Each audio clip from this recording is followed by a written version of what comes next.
Ang Miagos bus ay isang maliit na evergreen na halaman at lumalaki hanggang 10 talampakan ng taas.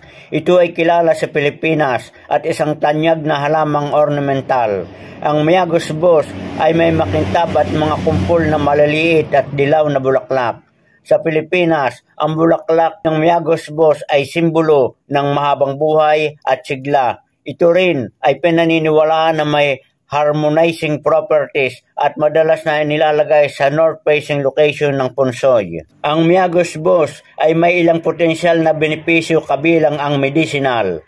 Ang Miagos bus ay ginagamit sa traditional na gamot upang gamutin ang iba't ibang karamdaman kabilang ang mga kondisyon ng balat, rayuma at lagnat. Ornamental. Ang Miagos bus ay isang sikat na ornamental na halaman dahil sa akit-akit nitong dahon at bulaklak. Madalas itong ginagamit sa landscaping at bilang isang houseplant.